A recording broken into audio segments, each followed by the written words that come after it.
My MIL tried to force me to sign custody of my future baby boy over because I stole her son. Her meltdown was legendary when we revealed the gender. My mother-in-law Diane had this whole theory about how I stole her son from her. She'd tell anyone who would listen that before I came along, Trevor was the perfect son who called her every day and visited twice a week. Now he barely visits once a month because I'm holding him hostage with my manipulation.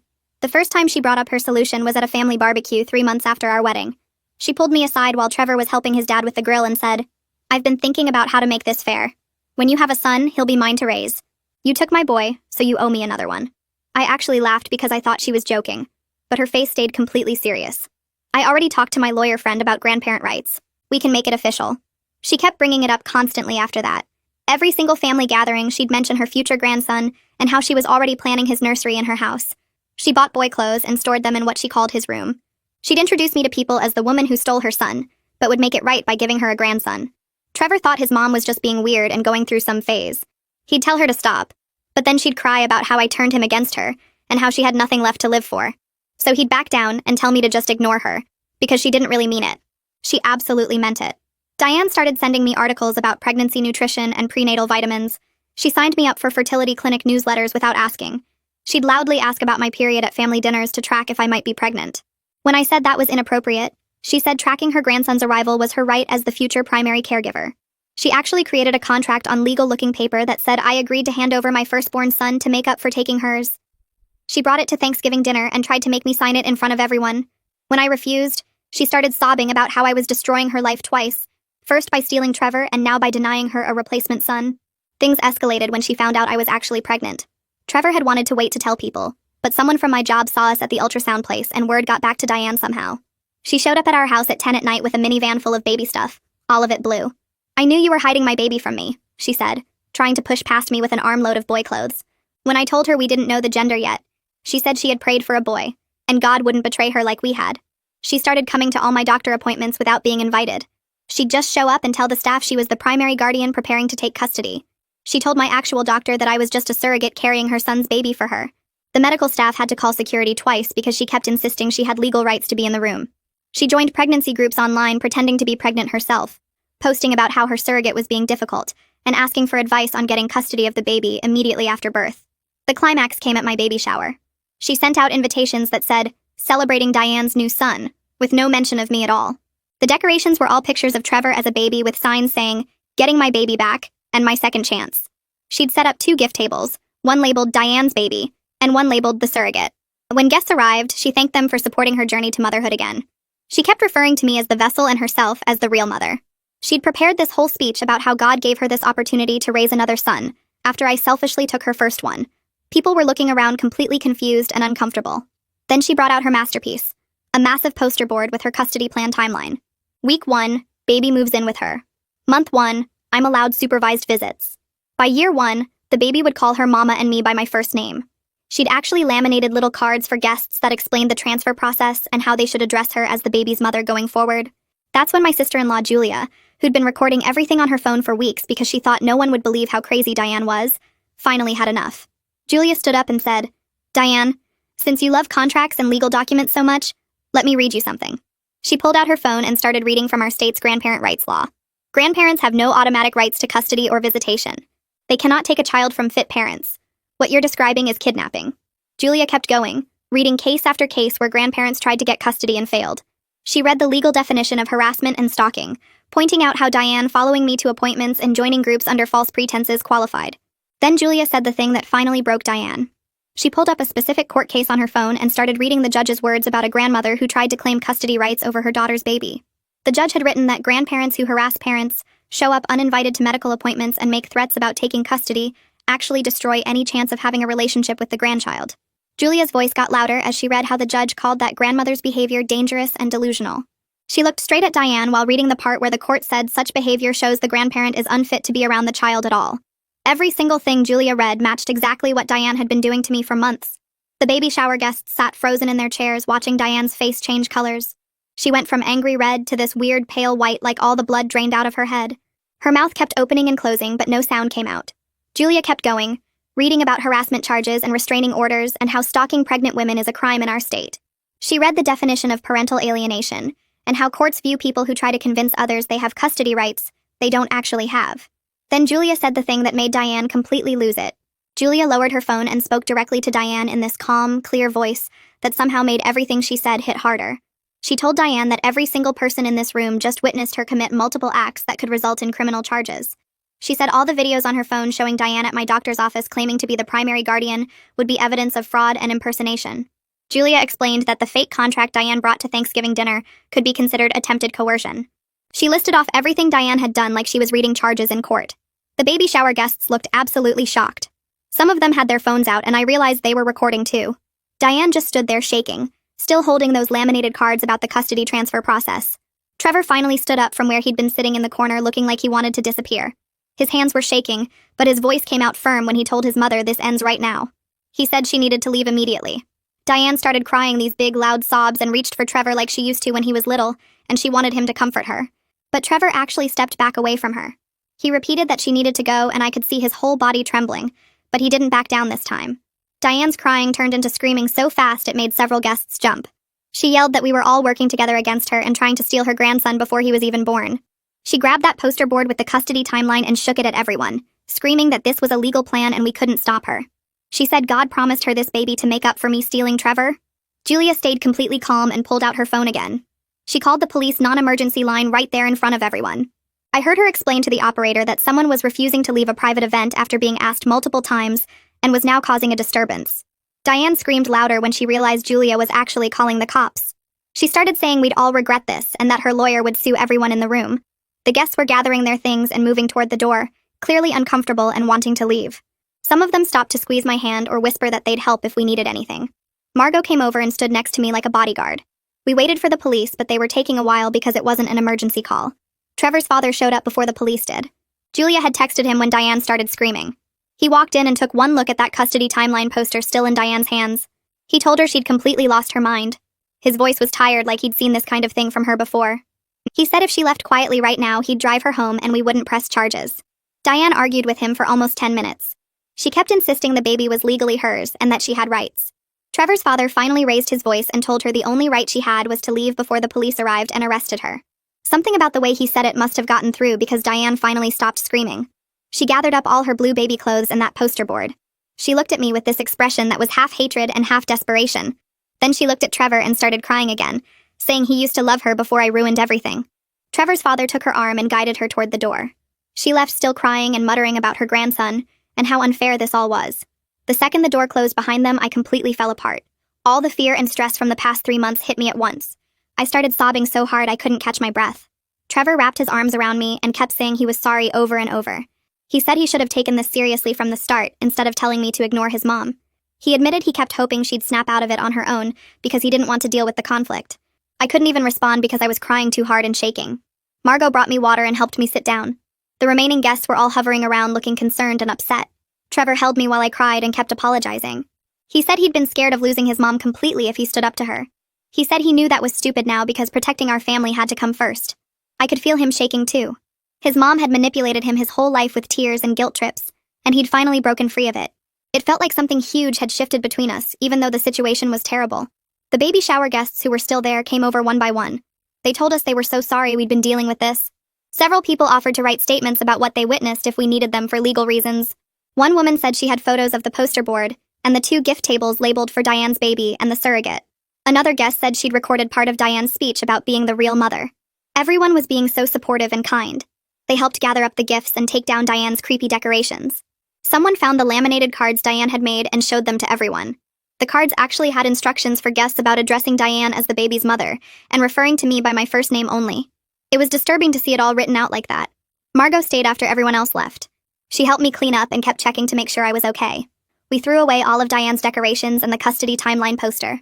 Margot asked if I wanted her to stay the night, but I said Trevor and I needed to talk. She hugged me for a long time before leaving. That night, Trevor and I had the most honest conversation we'd ever had about his mother. We sat on the couch for hours talking about her behavior and his role in letting it continue. Trevor admitted he'd been making excuses for his mom his whole life. He said she'd always been controlling and manipulative, but he learned early to just give in because fighting her was exhausting. He told me about times when he was younger when she'd threatened to hurt herself if he didn't do what she wanted. He said he'd been terrified of being responsible for his mom's death or mental breakdown, so he'd just kept appeasing her and telling himself she didn't really mean the extreme things she said. He looked at me with tears in his eyes and said he'd put that pattern onto our situation with the baby. He'd convinced himself she was just excited and would calm down eventually. He said watching her tonight made him realize she was never going to stop on her own. She actually believed the baby was hers, and that she had legal rights to take custody. Trevor said he was scared of what she might try to do after the baby was born. We talked about getting legal protection and making sure the hospital knew not to let her anywhere near us. I told him I was scared too, but also relieved that he finally saw how serious this was. The next morning, we met with Dominic Taylor at his law office. Julia had recommended him because he specialized in family law and restraining orders. Dominic was maybe 40 with gray starting in his hair, and this calm way of talking that made me feel less panicked. We showed him all of Julia's videos from the past few weeks. He watched Diane at the baby shower presenting her custody timeline and calling me the surrogate. He looked at photos of the poster board and the laminated cards. We told him about her showing up at my doctor appointments and telling the medical staff she was the primary guardian. We explained how she'd been doing this for 3 months and it kept getting worse. Dominic took notes while we talked and asked specific questions about dates and times. He said we had really strong grounds for a restraining order based on the harassment pattern. He explained that what Diane was doing met the legal definition of stalking in our state. The videos showing her at medical appointments claiming false authority could actually be fraud charges if we wanted to pursue that. Dominic said judges take this kind of behavior very seriously, especially when it involves a pregnant woman and an unborn child. Dominic pulled up the grandparent rights law for our state on his computer. He explained that while grandparent rights do exist, they only apply in very specific situations. If parents are married and living together, and both are fit parents, then grandparents have basically no legal standing to demand custody or even visitation. The only times courts grant grandparent rights are when parents are divorced, or one parent has died, or there's proof of abuse or neglect. He said even in those cases, the grandparent has to prove they had an established relationship with the child, and that losing contact would harm the child. Diane had zero legal standing to demand custody of our baby. In fact, her behavior over the past 3 months actually worked against her ever having any kind of access to our child. Dominic said if we ever did decide to let her meet the baby someday, a judge would likely order supervised visits only based on her documented harassment and delusions. He told us the fake contract she tried to make me sign had no legal validity whatsoever. Grandparents can't contract for custody of children who aren't born yet and who have fit parents. The whole thing was completely made up in Diane's head, but she'd convinced herself it was real. We talked about our options for protecting ourselves. Dominic said we could file for a restraining order right away based on everything that had happened, but he suggested we might want to try sending a formal cease and desist letter first. The letter would be from his law office on official letterhead. It would clearly state that Diane must stop all contact with me immediately. She couldn't call, text, email, or show up at our home or my workplace or my medical appointments. She couldn't post about me or our baby on social media or in online groups. The letter would explain that her behavior constitutes harassment and stalking under state law. It would warn that if she violated any of these terms, we would immediately file for a restraining order and possibly press criminal charges. Dominic said sometimes people respond better to an official legal letter than they do to family members asking them to stop. The letter would make it crystal clear that her behavior was illegal and had to end. If she ignored the letter or violated any of the terms, then we'd have even stronger evidence for the restraining order. Trevor and I talked it over and decided to try the cease and desist letter first. We wanted to give Diane one chance to stop voluntarily before we got the courts involved. Dominic said he'd draft the letter that day and have it sent by certified mail so we'd have proof she received it. The letter arrived at Diane's house 2 days later according to the tracking number. Trevor and I tried to go about our normal routine while waiting to see if she would actually listen to the lawyer's warning. 3 nights after the letter was delivered, I woke up at midnight to the sound of someone pounding on our front door so hard I thought the wood might crack. I grabbed my phone and saw it was exactly 12:03 in the morning. The pounding got louder and then I heard Diane screaming from outside about how we couldn't keep her grandson from her and she had rights. Trevor jumped out of bed and told me to stay in the bedroom while he went to see what was happening. I could hear Diane yelling that she knew we were in there and she wasn't leaving until we gave her back her baby. My hands were shaking, so bad I could barely hold my phone. Trevor came back to the bedroom and said he was calling the police because his mom was completely out of control, and he was worried she might break a window or hurt herself. I sat on the floor of our bedroom with my back against the bed, listening to Diane scream and bang on the door while Trevor talked to the emergency operator. He had to give our address twice because his voice was shaking. The operator said police were on their way and to stay inside and not open the door. Diane kept yelling about how I was a thief and a liar, and how God told her the baby was meant to be hers. She started kicking the door, and I heard something that sounded like she was trying to break the lock. Trevor sat down next to me on the floor and put his arm around me. We could hear sirens getting closer, and then suddenly Diane stopped making noise. By the time the police knocked and identified themselves, everything had gone quiet except for the sound of someone crying on our front porch. Trevor opened the door for the 2 officers who had responded to the call. They asked if we were okay, and then went to talk to Diane, who was sitting on our porch steps sobbing. I stayed inside, but I could hear one of the officers explaining to her that she needed to leave immediately, or she would be arrested for trespassing. Diane told them we were keeping her baby hostage inside the house. The officer asked her to clarify what she meant, and she said her grandson was in there and we wouldn't let her see him. The other officer asked how old the child was, and Diane said he wasn't born yet, but he was hers. Both officers looked confused and came back to talk to Trevor. They asked him to explain the situation, and he told them about the cease and desist letter, and how his mother had been harassing me throughout my pregnancy. He showed them the letter from Dominic on his phone. The officers went back to Diane and spent almost 10 minutes trying to explain that an unborn baby legally belongs to its parents, and she had no right to demand access. Diane kept insisting they didn't understand, and she had talked to a lawyer about grandparent rights. One officer finally told her that she needed to go home right now, and if she came back, she would be arrested. They offered to drive her, but she said she had her car. The officers watched her get in her car and followed her for a few blocks to make sure she actually left. They came back to give us an incident report number and suggested we file for a restraining order in the morning. I barely slept the rest of that night. Every sound made me think Diane was coming back. Trevor and I were at the courthouse when it opened at 8 in the morning. We filled out all the paperwork for an emergency restraining order and attached copies of everything we had, including the cease and desist letter, the incident report from last night, and photos from the baby shower. The clerk said a judge would review it that day, and we should get a call about whether it was approved. We went home and I tried to eat something, but I felt sick. My phone rang at 2 in the afternoon, and it was the courthouse saying the judge had granted a temporary restraining order. Diane was prohibited from coming within 500 feet of us or our home. The order was good for 2 weeks until we could have a full hearing where a judge would decide whether to make it permanent. The clerk said the sheriff's department would serve Diane with the order that day, so she would know about it officially. I felt like I could finally breathe a little bit. Trevor looked relieved but also sad. I knew this was hard for him, even though it was necessary. That evening, Trevor's father called his cell phone. Trevor put it on speaker so I could hear. His dad said he heard about what happened last night and he wanted to apologize for Diane's behavior. He said he should have warned us sooner about how she could get when she became focused on something. Then he told us something I didn't know. He said he divorced Diane 15 years ago, and one of the main reasons was because of her controlling behavior and the way she would become obsessed with things.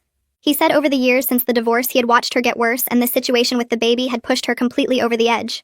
Trevor asked why he never said anything before, and his dad said he hoped she would stay stable, and he didn't want to interfere in Trevor's relationship with his mother. But now he could see that staying quiet had been a mistake. He said if we needed him to testify at the restraining order hearing, he would do it. He would tell the judge everything he had seen over the years. Trevor thanked him and said we would let him know. After the call ended, Trevor just sat there staring at his phone. I asked if he was okay, and he said he didn't know. He said his whole life he thought his parents' divorce was because they grew apart, but now he was learning it was because his mom had serious problems. The next day, I called a therapist named Kylie Armstrong that Julia had recommended. Kylie specialized in family boundary issues and pregnancy stress. I got an appointment for 2 days later. When I went to see her, I explained everything that had been happening with Diane. Kylie listened and took notes, and then she said something that made me feel so much better. She said my fear was completely reasonable given what I had been dealing with.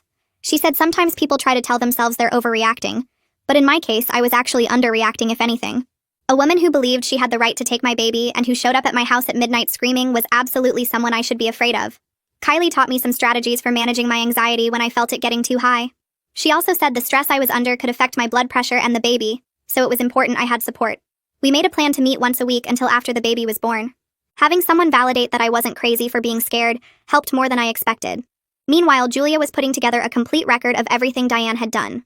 She went through all the videos she had taken on her phone over the past few weeks and created a timeline with dates and descriptions. She wrote down every incident she had personally witnessed going back months. Then she reached out to 3 other family members who had seen Diane's behavior and asked them to write statements. Trevor's aunt wrote about the Thanksgiving dinner where Diane tried to make me sign the fake contract. A cousin wrote about a family barbecue where Diane told everyone I was just a surrogate. Another relative wrote about how Diane had called her asking for advice about getting custody and seemed to genuinely believe it was possible. Julia compiled everything into a folder organized by date, with printouts of the videos and all the written statements. She brought it to our house and showed us what she had put together. It was actually shocking to see it all laid out like that. The pattern of behavior was so clear when you looked at it all together. 2 days before the restraining order hearing was scheduled, I started getting emails from Diane. The first one came from an email address I didn't recognize. It said, "Please reconsider and let me be part of my grandson's life." Then another email came from a different address saying she was sorry for scaring me, but she just loved the baby so much. Then another one came that said if I didn't stop this legal action, she would have no choice but to sue for grandparent rights. Over the next 6 hours, I got 23 emails from different accounts. Some of them were begging and apologizing. Others were angry and threatening. One said she had already talked to 3 different lawyers about her case. Another said she was the baby's real mother, and I was just carrying him for her. I forwarded every single email to Dominic as they came in. He said this was actually good for our case because it showed Diane couldn't control herself even with a temporary restraining order in place. He forwarded everything to the police and they added it to the file. Diane was creating more evidence of her inability to respect any boundaries. The restraining order hearing was in a small courtroom with just us, Diane, the judge, and a court clerk. Dominic presented all our evidence, including Julia's videos, the photos from the baby shower with the custody timeline poster, and the police report from the midnight visit. The judge watched the videos on a laptop, and you could see his expression getting more serious as he went through everything. Diane tried to interrupt and say she was just an excited grandmother being kept from her grandson. The judge held up his hand and told her to wait her turn. When Dominic finished presenting everything, the judge asked Diane if she wanted to respond. She stood up and started talking about how she had raised Trevor by herself after the divorce, and now I had stolen him from her. She said all she wanted was a chance to be a grandmother, and we were being cruel by keeping her away. The judge stopped her and said this wasn't about normal grandparent access. He said the evidence showed harassment and stalking behavior, not grandmotherly excitement. He said showing up at someone's house at midnight screaming was not appropriate under any circumstances. The judge said he was granting a restraining order for 1 year. Diane was not allowed to contact either of us directly or indirectly. She couldn't come to our home or our workplaces. She couldn't post about us or our baby on social media. She couldn't send emails or letters or have anyone else contact us on her behalf. If she violated any part of the order, she would be arrested immediately. Diane started crying and said this wasn't fair. The judge said he understood this was difficult, but her behavior had left him no choice. He said if she could demonstrate over the next year that she could respect boundaries, then we might consider supervised visits in the future, but that was entirely up to us. He warned her that if she violated this order even once, she would face criminal charges. The clerk gave us both copies of the order and we left the courtroom. I felt this huge sense of relief that someone in authority had finally told Diane no in a way she couldn't ignore. We walked out to the parking lot and got in the car. Trevor sat in the driver's seat but didn't start the engine. He just put his head down on the steering wheel and started crying. I had never seen him cry like that before. His whole body was shaking. I put my hand on his back and waited. After a few minutes, he said he felt like he was losing his mom. I told him his mom had made choices that led to this, and we were just protecting ourselves. He said he knew that, but it still hurt. He said his whole life he thought his mom loved him, and now he was realizing she had been controlling and manipulative the whole time. He said he felt stupid for not seeing it sooner. I told him it wasn't his fault, and that recognizing the truth now was what mattered. We sat in that parking lot for 20 minutes while Trevor cried and I held him. Finally, he said we should go home. He said this was painful but necessary, and he knew we were doing the right thing for our family. I said we would get through this together. He started the car and we drove home knowing we finally had legal protection, but also knowing the cost of getting it had been high. The next few days felt strange, like we were living in this bubble where we could finally breathe, but also waiting for something else to happen. Trevor went back to work, and I tried to focus on the pregnancy instead of constantly looking over my shoulder. We talked one night about whether we wanted to find out the baby's gender, and Trevor said he was ready if I was. I realized I wanted to know, wanted to celebrate this baby without Diane's fantasy hanging over everything. We called Margot and asked if we could do a small gender reveal at her place the following weekend, just our closest people who had supported us through all of this. She got excited and said she would make a cake and we could keep it simple and happy. We invited Julia and her family, Trevor's father, and a few of our friends who knew what we had been dealing with. The morning of the party, my doctor's office called with the results, and I gave them to Margot, so she could make the cake the right color. Trevor and I spent the day trying not to think about what the answer would be, just focusing on the fact that we got to find out together without anyone trying to take over the moment. We arrived at Margot's house around 2 in the afternoon, and everyone was already there. The living room decorated with simple yellow and white balloons, since we hadn't told anyone the gender yet. Margot brought out this beautiful cake covered in white frosting with question marks piped on top, and everyone gathered around with their phones ready to record. Trevor and I held the knife together and cut into the cake, and when we pulled the slice out, the inside was bright pink. Everyone started cheering and hugging us, and Julia was crying happy tears while her kids jumped around excited about having a cousin. Trevor pulled me close and whispered that he was so happy, and I felt this weird mix of pure joy about our daughter, and also this massive relief that Diane's whole fantasy was based on something that wasn't even real. She had spent months planning to take custody of a grandson who didn't exist. Julia came over while we were eating cake and said Diane was probably going to lose her mind when she found out it was a girl, since her entire custody plan was specifically about replacing Trevor with a grandson. We all laughed, but I felt anxious too, wondering how Diane would react when she eventually learned the truth. Trevor's father was quiet for a bit. Then he pulled Trevor aside and asked if he could share the news with Diane. He said maybe knowing it was a girl would help her accept reality and move on from this obsession. Trevor looked at me, and I didn't know what to say. So we told his father we needed to check with Dominic first to make sure it wouldn't violate the restraining order. We called Dominic that evening and explained the situation, and he said technically it wouldn't be a violation if Trevor's father chose to tell Diane information he learned on his own. He warned us that Diane might still try to contact us about it, and if she did, we should document everything and report it immediately. Trevor's father said he would tell her the next day and let us know how it went. 3 days later, he called Trevor and said he had shown Diane a photo from the gender reveal that Julia sent him. At first, Diane refused to believe him and insisted he was lying to protect us. When he showed her the photo of us cutting into the pink cake, she had a complete meltdown. She threw her phone across the room and started screaming that we had known all along and deliberately led her on just to hurt her. Trevor's father said he had never seen her that angry, that she was convinced we had somehow paid off the ultrasound technician to lie about the gender just to humiliate her. He said she ranted for over an hour about how we were evil and cruel, and she would find a way to prove we were lying. The next morning, I woke up to 17 new emails from an account I didn't recognize. They were all from Diane, sent between 2 and 5 in the morning, and they were completely unhinged. She wrote that she knew we had always known it was a girl, and we strung her along on purpose. She said we probably paid the doctor to fake the ultrasound results just to torture her. She claimed we were going to pay for what we did to her, that karma would come for us, that God saw what we were doing. The emails got more and more disconnected from reality as they went on, talking about how we stole her son, and now we were stealing her chance at redemption. I forwarded all of them to Dominic, and he said to send them to the police right away as restraining order violations. We drove to the police station and showed an officer everything, and he said he would go to Diane's house that day to give her a formal warning. He said one more contact attempt and she would be arrested immediately.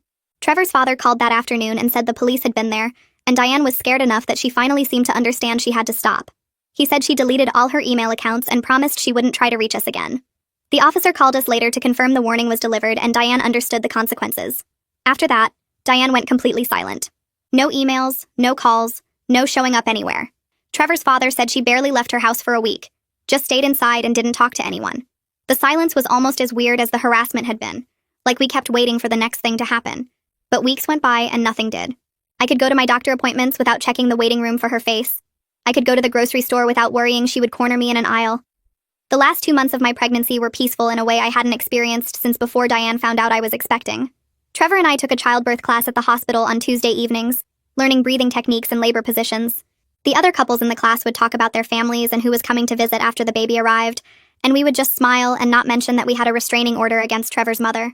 I kept seeing Kylie every other week, and we worked on strategies for protecting our boundaries after the baby came. She helped us create a clear plan for who could visit and when, what information we would share on social media, how we would handle anyone who tried to push our limits. Trevor practiced saying no without explaining or justifying, just a simple no that didn't leave room for argument. We decided together that we wanted to keep the baby's birth completely private from extended family until we were ready to share the news ourselves. We didn't want anyone showing up at the hospital or posting about it online before we had time to adjust to being parents. We told Margot and Julia they were the only ones who would know when I went into labor, and they would help us manage communication with everyone else.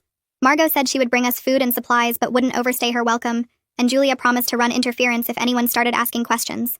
We felt ready, or as ready as anyone can feel before their first baby arrives. The nursery was finished with soft yellow walls and white furniture, clothes washed and folded in the dresser, car seat installed and inspected. We had done this without Diane trying to take over every decision, without her showing up with blue outfits and custody demands. Our daughter would come home to a peaceful house with parents who knew how to protect her, and that felt like the best gift we could give her. I woke up at 2 a.m, 3 days before my due date with my water breaking all over our bed. Trevor jumped up and started grabbing the hospital bag we'd packed weeks ago, while I called Margot to let her know it was happening. The contractions started getting stronger during the 20-minute drive to the hospital, and Trevor kept one hand on the wheel and one hand holding mine, while he called Margot again to activate our communication plan. When we got to the maternity ward, the nurse checked my file and I saw her make a note on her computer before she picked up the phone. She told someone that the patient with the security alert had arrived and they needed someone at the desk right away. A security guard showed up within 5 minutes, and the nurse explained to us that they'd flagged Diane's name and description in the system, so if anyone matching her information tried to get up to our floor, security would stop them before they reached the maternity ward. The next 12 hours were the hardest physical thing I'd ever done, but Trevor stayed right next to me the whole time, letting me squeeze his hand until I thought I might break his fingers. When Kendall finally arrived at 2 p.m, tiny and perfect and screaming, the nurse put her on my chest and I couldn't stop crying. Trevor was crying too when he got to hold her for the first time, just staring at her face like he couldn't believe she was real. We spent those first few hours just being together as our new family of 3, taking a million photos on our phones but not sending them to anyone yet. The nurses kept the door closed and only came in when necessary, giving us privacy to just be with our daughter without the world knowing she'd arrived yet. On day 2 in the hospital, a nurse came in during her morning rounds and mentioned something while checking my blood pressure. She said someone had called the main hospital line earlier asking about patients matching our description, but hospital policy didn't let them confirm any patient information to anyone not on our approved visitor list. The nurse said the caller had been a woman who sounded older and kept insisting she was the grandmother and had rights to know if her grandson had been born. We looked at each other and knew immediately it was Diane, but she never actually showed up at the hospital in person. The security guard told us later that they'd been watching for her specifically, and she must have realized the restraining order meant she'd be arrested if she tried to come inside. That night, I finally relaxed enough to sleep for more than an hour at a time, knowing that Diane couldn't get to us or Kendall no matter how hard she tried. We brought Kendall home after 2 days when the doctor cleared us to leave. Margot had already been to our house that morning to make sure everything was ready and check that there were no signs anyone had been around our property. She'd put fresh sheets on our bed and stocked the fridge with easy meals and left a note on the counter welcoming us home. The next few weeks were completely exhausting in ways I hadn't imagined, learning how to change diapers and figure out why Kendall was crying and function on 2 hours of sleep at a time. But it was also kind of magical because we got to do it without anyone showing up uninvited or criticizing our choices or trying to take over. Trevor's confidence as a dad grew every day as he learned to calm Kendall down when she was fussy and give her bottles when I needed to sleep. We took walks around the neighborhood with Kendall in her stroller and went to her pediatrician appointments without worrying that someone would be waiting in the parking lot. It felt like what becoming parents were supposed to feel like, just us figuring things out together without constant interference. 3 weeks after Kendall was born, Trevor's father sent a text asking if he could meet his granddaughter. We talked about it for a few days and then discussed it with both Kylie and Dominic to make sure we were making a safe choice. They both said that supervised visits with clear boundaries were reasonable, as long as we felt comfortable, and Trevor's father had proven over the past months that he could respect our limits. We agreed to have him come to our house on a Saturday afternoon with the understanding that the visit would be short, and he couldn't take any photos to share with Diane. When he arrived, he brought a simple gift, a soft stuffed bunny, and asked permission before picking Kendall up. He held his granddaughter gently for about 20 minutes, talking to her softly, and not asking us invasive questions about our parenting, or making demands about future visits. When Kendall started getting fussy, he handed her back to me right away, and thanked us for letting him meet her before leaving exactly when we'd agreed the visit would end. Trevor seemed relieved after his dad left, like maybe it was possible to have some family relationships that worked even after everything with Diane. We waited until Kendall was 6 weeks old before sharing her birth announcement on social media with strict privacy settings that only let our approved friends see the post. The announcement included one photo of Kendall sleeping in her bassinet, and a clear statement that we'd be sharing photos and updates on our own timeline, and we asked everyone to respect our privacy by not sharing our posts elsewhere. Within an hour, several family members commented with congratulations and genuine happiness, and everyone seemed to understand and respect our boundaries about keeping things private. My parents commented that they couldn't wait to meet her when we were ready, and Julia wrote that Kendall was beautiful, and she was proud of us for protecting our family. It felt good to share our joy with people who actually cared about us, and not just about getting access to our baby. 2 weeks after we posted the announcement, Trevor's father called to say that a letter had arrived at his house addressed to both of us. He offered to open it and read it to us over the phone, and when we agreed, he said it was from Diane. The letter was surprisingly calm compared to everything before, just congratulating us on Kendall's arrival and saying she understood why we'd set the boundaries we had. She wrote that she wanted to work toward eventually meeting Kendall under whatever conditions we decided were appropriate, and she knew she needed to prove she could respect our choices as parents. There were no demands or guilt trips or threats about grandparent rights, just a simple request to consider letting her be part of Kendall's life someday if she could show us she'd changed. We told Trevor's father we needed time to think about it and asked him to hold on to the letter for now. That night after Kendall went to sleep, Trevor and I sat at the kitchen table trying to figure out if Diane's letter meant genuine change or if it was just a new way to manipulate us. We called Dominic the next day and then had a video session with Kylie to talk through what the letter might mean. Kylie said that sometimes people do actually change when they face real consequences and lose something important to them, and the restraining order plus the reality that Kendall was a girl instead of the grandson Diane had obsessed over might have finally forced her to accept things. But Kylie also warned us that change takes sustained effort over time, not just one nice letter, and we shouldn't make any decisions based on words alone. Dominic agreed and said that if we wanted to leave the door open for future contact, we should make it conditional on Diane doing actual therapeutic work and proving through consistent behavior that she understood why what she'd done was wrong. After talking it over for another week and discussing it again with both Kylie and Dominic, we decided to send a response through Dominic's office so it would be official and documented.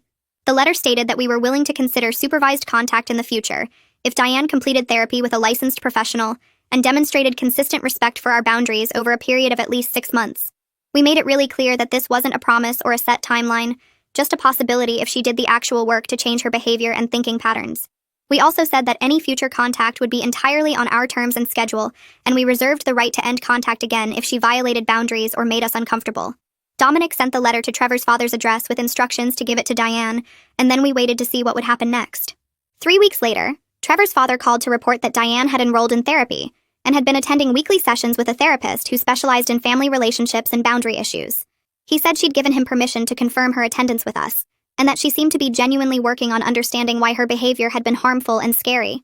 According to him, Diane had even talked in one of their recent conversations about how she'd been so focused on her own pain about losing Trevor that she couldn't see how she was hurting us and putting Kendall at risk.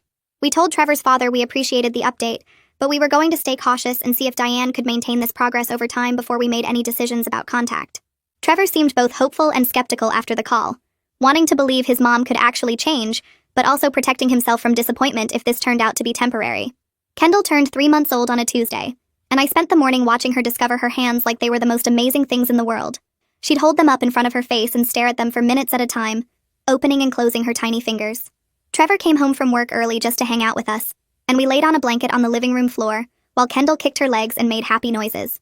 The best part was that I didn't spend the whole time looking over my shoulder or checking my phone for crazy messages from Diane. We could just be parents without all the fear and stress that had taken over my entire pregnancy. My body had recovered from the birth better than I expected, and the doctor said everything looked good at my last checkup. But the bigger recovery was mental, not having to deal with Diane's constant harassment and threats. I could actually enjoy being a mom instead of feeling like I had to protect Kendall from someone who wanted to steal her. Trevor started going to therapy around the same time, meeting with a counselor twice a week to work through everything with his mother. He'd come home from sessions looking tired but also lighter somehow, like he was finally putting down weight he'd been carrying for years. One night after Kendall went to sleep, he told me his therapist had helped him see how he'd been making excuses for Diane's behavior since he was a kid. Anytime she did something controlling or manipulative, he'd convince himself it was because she loved him so much or she was just worried. His therapist called it enabling, and Trevor was learning to recognize when he fell into those old patterns. He practiced setting boundaries in therapy, role-playing conversations where he stood firm instead of backing down when Diane cried or guilt-tripped him. I could see the difference in how he talked about his mom now. He still felt sad about the whole situation, but he wasn't making excuses for what she'd done or suggesting we should just give her another chance without real proof of change. We celebrated Kendall's 3-month milestone with a small gathering at our house on Saturday afternoon. Margot brought a chocolate cake she'd made, and Julia came with her kids who were fascinated by how tiny Kendall was. Trevor's father showed up right on time with a wrapped present under his arm. He asked if it was okay to take a few photos before he even pulled out his phone, and he sent them just to Trevor instead of posting them anywhere online. While Kendall napped in her bassinet, Trevor's father mentioned that Diane had asked about her a few times, but in a normal way, just wondering how she was doing. He said Diane hadn't made any demands about wanting to see Kendall or complained about being kept away. She'd even stopped bringing up the whole grandson fantasy, and seemed to accept that Kendall was a girl, and that we were her parents. It felt like progress, even though we all knew it was still early and Diane could backslide at any point. The restraining order was set to expire in 9 months, and Trevor and I had been talking about whether we should renew it or let it lapse. We scheduled a meeting with Dominic at his office to get his legal opinion on the best approach. He pulled out the file with all the documentation from the original hearing and reminded us how serious Diane's behavior had been. Then he said that the point of a restraining order wasn't punishment, it was protection, and we needed to decide if we still needed that level of legal protection. Dominic explained that we could always file a new restraining order if Diane started up again, but letting this one expire might give her incentive to keep behaving appropriately. He suggested we make it clear through Trevor's father that any future contact would depend entirely on Diane respecting our boundaries, and that we'd go right back to court if she violated our trust. We left his office feeling like we had options instead of being locked into one path, which made the whole situation feel more manageable. When Kendall was 4 months old, I went back to work part-time, just 3 days a week to start. My boss had been really understanding about everything that happened during my pregnancy, and she'd kept my position open even though I'd taken more time off than originally planned. It felt good to put on work clothes and have conversations about projects and deadlines instead of diapers and feeding schedules. I loved being Kendall's mom, but I also needed to be myself sometimes, and work gave me that space. Trevor and I had worked out a childcare routine where his father watched Kendall 1 day a week. Margot took her another day, and we used a daycare near my office for the 3rd day. It took some adjusting to get the timing right and figure out all the logistics of bottles and backup clothes and nap schedules. But we got into a rhythm pretty quickly, and I was surprised by how much Trevor and I had grown as both individuals and as a team through everything we'd been through with Diane. Julia stopped by one afternoon with her 2 kids, and we sat in the backyard while the older ones played on Kendall's baby gym. Julia watched Kendall grab at the hanging toys and said she couldn't believe Diane had been so obsessed with taking custody of a baby to raise. She joked that Diane clearly had no memory of how exhausting actual parenting was, especially with a newborn who woke up every few hours. We pulled up photos on Julia's phone of that baby shower with the custody timeline poster, and we laughed at how completely insane the whole thing looked now. The laminated cards explaining the transfer process, the 2 gift tables, the signs about getting her baby back. Julia said she still had all the videos saved in 3 different places in case we ever needed them for legal purposes. We talked about how the situation hadn't been funny at all when we were living through it, how scared I'd been that Diane might actually try to take Kendall from the hospital or show up at our house in the middle of the night. But now, with some distance and safety, we could see how disconnected from reality Diane's whole fantasy had been. 6 months after Kendall was born, Trevor's father called to give us an update on Diane. He said she'd been going to therapy consistently for the whole 6 months without missing a single appointment. Her therapist had apparently helped her understand that her behavior toward us had been harmful and scary, not just enthusiastic grandparenting. Trevor's father also mentioned that Diane had started volunteering at a community center 3 days a week, helping with their meal program for seniors. It sounded like she was finding purpose and structure outside of obsessing over our family, which was exactly what she needed. We told Trevor's father we were glad Diane was doing better and making positive changes. But we also made it really clear that any future contact would depend entirely on her continuing that good behavior and respecting whatever boundaries we set. We weren't going to rush into anything just because she'd had a few good months. We took Kendall to visit my parents for a long weekend when she was 7 months old, and it was such a relief to be around family who acted normal. My mom held Kendall and cooed at her, then handed her right back when Kendall started fussing for me. My dad asked if it was okay to post one photo on his private social media before he shared anything. They asked questions about our parenting choices in a genuinely curious way, not like they were judging us or thought they knew better. This was how grandparenting was supposed to work, with respect and boundaries and trust. My mom made meals and did our laundry without being asked, but she didn't try to take over or act like we didn't know what we were doing. When we left on Sunday, my dad hugged us both and said he was proud of how we'd handled everything with Diane and protected our family. As Kendall got closer to 8 months old, Trevor and I started talking about whether we wanted more kids eventually. We'd both always thought we wanted at least 2 children, but the whole situation with Diane had made us question everything. One night after putting Kendall to bed, we sat on the couch and talked through all our concerns and hopes.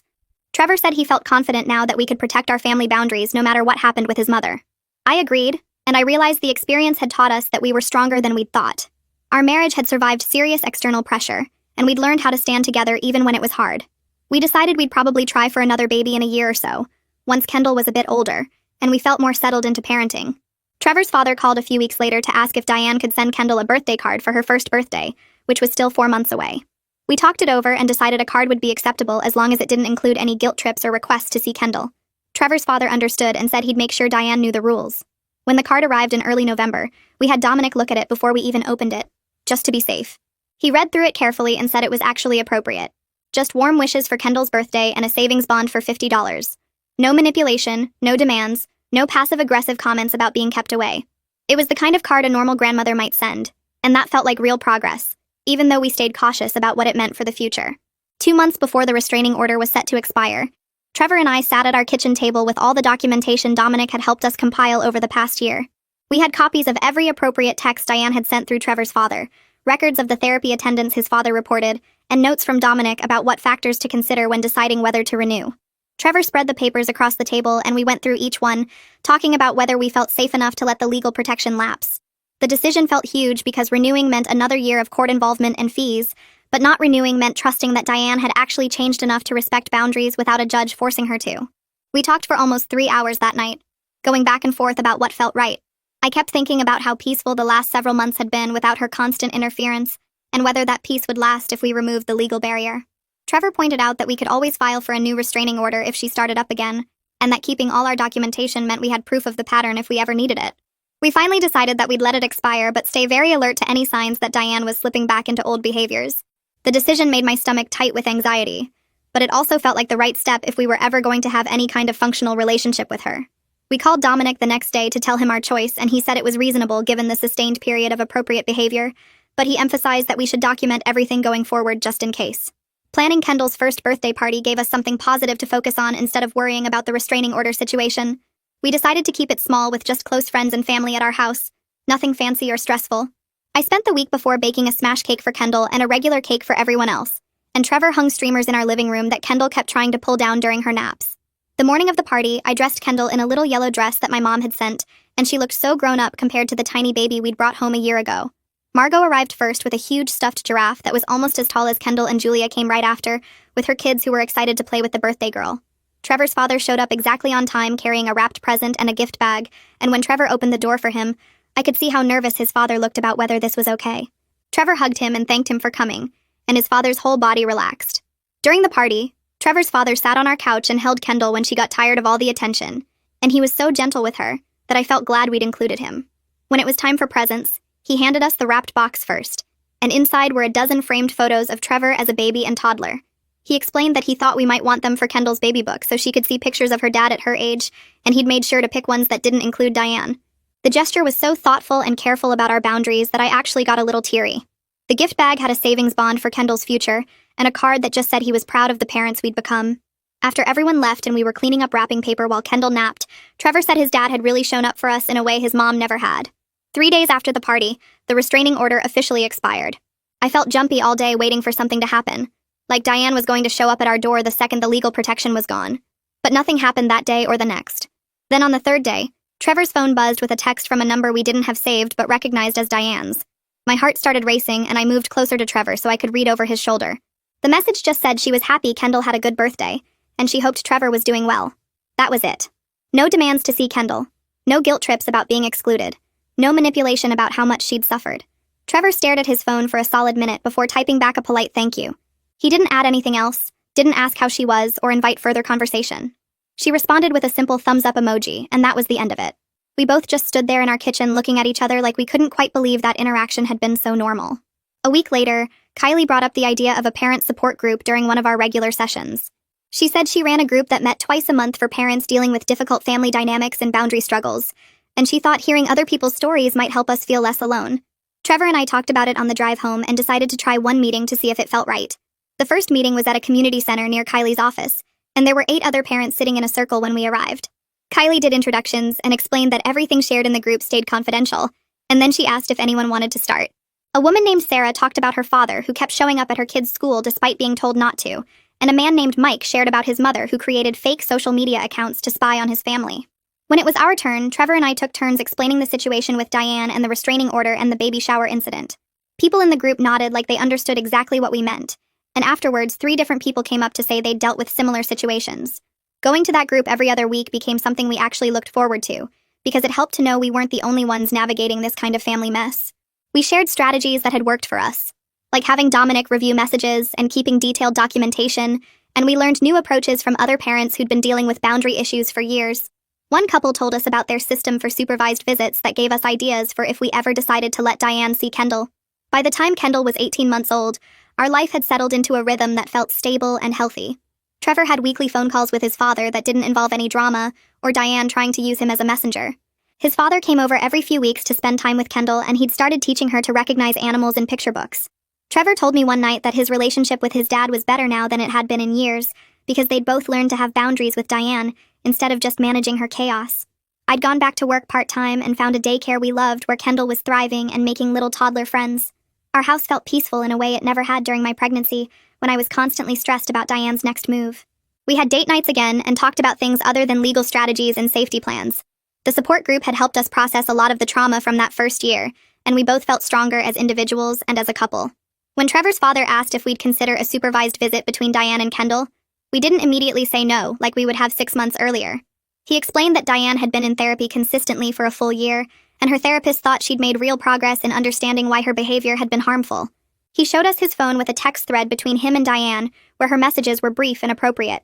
Nothing like the obsessive rambling from before. We told him we needed time to think about it and discuss it with Kylie and Dominic. In our next therapy session, Kylie helped us work through our fears about letting Diane near Kendall, and our hopes that maybe she really had changed enough to have some kind of relationship. We made a list of conditions that would need to be met for us to feel safe, including that the visit had to be at a neutral public location. Trevor's father had to be present the whole time, and it could only last an hour. Dominic reviewed our conditions and said they were reasonable and gave us good protection. We told Trevor's father we'd agree to one visit under those specific terms, and if Diane violated any boundary, there wouldn't be a second chance. The visit happened at a park near Trevor's father's house on a Saturday morning when the weather was nice. We arrived first and picked a picnic table in a visible area where other families were around. Trevor held Kendall on his lap while we waited, and I could feel how tense he was, even though he was trying to act calm. When Diane walked up with Trevor's father, she looked smaller than I remembered, less threatening somehow.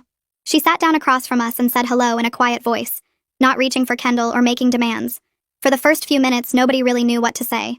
Trevor's father asked Kendall if she wanted to see the ducks, and that broke some of the awkwardness. Diane watched Kendall toddle around near the pond and made a few comments about how pretty she was, but she didn't try to pick her up or call herself grandma or anything that would have crossed our boundaries. When Kendall brought a stick back to the table, Diane smiled but waited for Kendall to approach her instead of grabbing at her. The whole visit felt stiff and uncomfortable, but it wasn't the nightmare I'd been afraid of. Diane asked Trevor a couple questions about his job and told me my hair looked nice, just normal small talk that didn't veer into manipulation territory. When the hour was up, we said goodbye, and Diane thanked us for letting her come. She didn't argue when we started to leave or try to negotiate another visit right then. 2 days later, Trevor got a text from Diane that said, Thank you for the chance to meet Kendall, and she was sorry for how she'd acted before. The message acknowledged that her previous behavior had been wrong and said she was grateful we were willing to give her any opportunity at all. Trevor showed me the text, and we both studied it, looking for hidden manipulation or guilt trips, but it really did seem genuine. He sent back a brief response saying he appreciated her acknowledgement and we'd be in touch. Over the next few months, we did 3 more supervised visits with the same conditions, and Diane managed to behave appropriately at each one. She never tried to hold Kendall without asking, never took photos without permission, never made comments about deserving more time or access. Trevor's father reported that she still went to therapy and had joined a volunteer program at a senior center, finding ways to feel purposeful that didn't involve obsessing over our family. We stayed careful and watchful, ready to shut things down if she started slipping back into old patterns, but she seemed to understand that these visits only continued if she respected our rules. The visits happened every 6 to 8 weeks depending on our schedule, always supervised and always on our terms. One night after Kendall was in bed, Trevor and I sat on our back porch and talked about how different everything was from that terrifying day at the baby shower. We'd gone from me being scared to go to doctor appointments to having a system that actually worked for our family. Trevor said he was proud of how we'd protected Kendall and ourselves while still leaving room for his mom to change if she was willing to do the work. I agreed that we'd gotten something better than a fairy tale ending where everyone forgave each other and pretended nothing bad had happened. Instead, we had a realistic system with clear boundaries and consequences, where Kendall's safety and our peace of mind came first. We didn't have to trust Diane completely or let our guard down, but we also didn't have to cut her off forever if she was willing to respect our family. Kendall was almost 2 years old now, and she was such a happy kid, always laughing and exploring and feeling secure in our love. She had relationships with my parents who visited regularly and spoiled her appropriately, with Trevor's father who read her stories and took her to feed ducks, and with Margot and Julia who were like aunts to her. She had limited supervised contact with Diane, who was learning to be a grandmother within boundaries instead of trying to be a replacement mother. That was what mattered most in the end, that Kendall grew up knowing she was protected and loved, and that her parents would always put her well-being first. About a year and a half after that conversation on the porch, I found out I was pregnant again. We waited until the 12-week mark to tell anyone, and this time we got to share the news on our own terms without anyone finding out early or showing up uninvited. Trevor posted a simple announcement on social media with a picture of Kendall holding a sign that said, "Big Sister," and we waited to see how people would respond. My parents called right away to congratulate us and ask how I was feeling. Julia sent a bunch of excited texts with heart emojis. Trevor's father called that evening to say he was thrilled and asked if we needed anything. And Diane sent a text the next morning that just said, "Congratulations on your growing family," which was exactly the kind of response we'd hoped for. No demands for information about the gender. No plans for taking over. No mentions of what she deserved or was owed. Just a normal grandmother response that respected our boundaries. Trevor showed me the text, and we both felt this huge sense of relief that we didn't have to brace for drama or manipulation this time around. The rest of the pregnancy was so different from the first one that it almost felt surreal. I went to every appointment without looking over my shoulder or worrying that Diane would show up. I joined pregnancy groups online under my real name without fear that she was lurking in them pretending to be pregnant herself. We picked out baby stuff and decorated the nursery without anyone trying to claim ownership of our decisions. Trevor came to every ultrasound and we found out together that we were having another girl, and his only reaction was pure joy, without any worry about how his mother would respond. We told our families about the gender through a simple group text, and Diane replied with a short message saying she was happy for us. No meltdown about it not being a boy. No conspiracy theories. Just appropriate grandparent behavior. I kept waiting for the other shoe to drop and for Diane to start inserting herself or making demands, but it never happened. She stuck to the boundaries we'd established and only reached out occasionally with brief check-ins that Trevor would respond to politely. The peaceful pregnancy gave me space to actually enjoy being pregnant instead of spending all my energy on anxiety and protection mode. I could focus on Kendall and preparing her to be a big sister. Trevor and I took a childbirth refresher class and talked about how we wanted things to go differently this time with visitors and announcements. We made plans for Kendall to stay with my parents when I went into labor so she wouldn't be scared or confused. Everything felt manageable and calm in a way that the first pregnancy never got to be. Trevor was so much more present and engaged without the constant weight of his mother's expectations hanging over him. He wasn't torn between protecting me and appeasing Diane anymore. He could just be excited about becoming a dad again without guilt or conflict.